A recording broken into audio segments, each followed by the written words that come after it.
No futebol de alto nível, tem uma lesão que é um verdadeiro pesadelo para jogadores, comissões técnicas e torcedores: a lesão no músculo posterior da coxa, o famoso isquiotibial.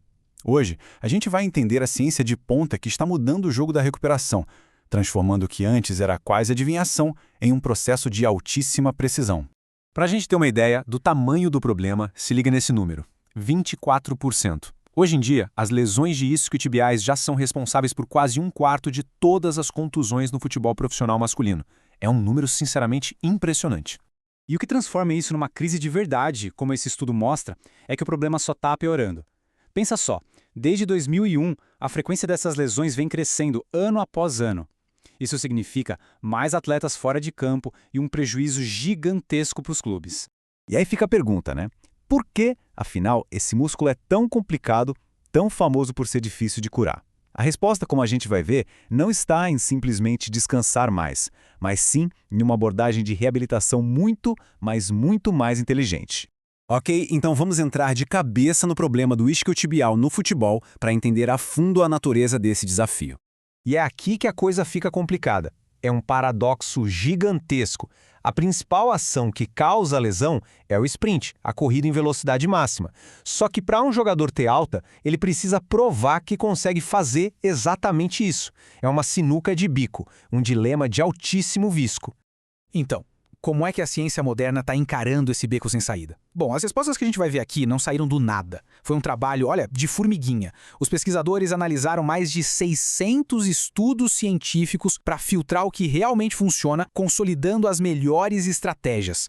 E toda essa pesquisa nos leva para uma solução bem mais moderna, uma abordagem baseada em critérios objetivos, que a gente pode chamar de um teste de prontidão de 3 pontos. É ele que vai dizer quando um jogador está de fato pronto para voltar a correr com tudo. Agora, o que é mais legal aqui é a virada de chave, sabe? O jeito antigo era olhar para o calendário, o jogador fica fora por 6 semanas e pronto. Hoje, não. A base de tudo são os dados. A pergunta mudou, não é mais quanto tempo passou, e sim o que os exames dizem que o corpo dele aguenta. A melhor forma de pensar nisso é como um checklist de um piloto antes de decolar. Imagina só. Um avião não levanta voo até que cada sistema, cada detalhe receba o sinal verde. Com um atleta de elite, o rigor tem que ser exatamente o mesmo. E quais são os 3 itens principais desse checklist? Primeiro, o atleta tem que estar totalmente sem dor. Segundo, a força do músculo precisa estar restaurada. E terceiro, idealmente, ter a confirmação por imagem de que o tecido cicatrizou direitinho. Vamos detalhar um pouco. A ausência de dor é checada em exames clínicos e em testes de movimento, como agachamentos. Já a força é medida objetivamente com o objetivo de ter menos de 10% de diferença entre a perna machucada e a boa. E os exames de imagem, como a ressonância magnética, dão a palavra final sobre a cicatrização. Os 3 precisam estar perfeitos para seguir em frente. Beleza, o atleta passou no teste de prontidão. E aí, acabou? Nada disso. Agora vem o desafio de verdade. Levar essa força, que foi conquistada no ambiente controlado da fisioterapia, para o caos imprevisível de um campo de futebol. Para fazer essa transição, os especialistas usam uma ideia muito inteligente: o contínuo controle caos. É basicamente um plano para, aos pouquinhos, reintroduzir o jogador na bagunça de um jogo real, começando com exercícios totalmente previsíveis e avançando passo a passo para a imprevisibilidade total. E isso não é só papo, não.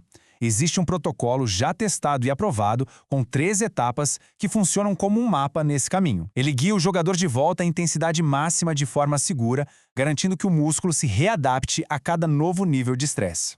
O ponto de partida é o controle total. Pensa naqueles exercícios bem básicos, sabe? Passe, domínio de bola, os movimentos são lineares, a velocidade é baixa, nada de sustos. A ideia aqui é reconstruir a confiança e a mecânica dos movimentos do futebol.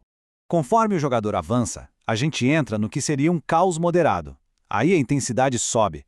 Os treinos começam a ter mudança de direção, aceleração, freada. O corpo precisa reaprender a absorver e gerar força em ângulos e velocidades que já simulam o que acontece num jogo de verdade. E por fim, a prova de fogo, o alto caos. Este é o teste final. O jogador executa piques em velocidade máxima, mas agora dentro de contextos táticos, reagindo a companheiros e adversários. É o mais perto que se pode chegar de uma partida oficial, para ter certeza que o músculo não está só pronto para correr, mas para competir.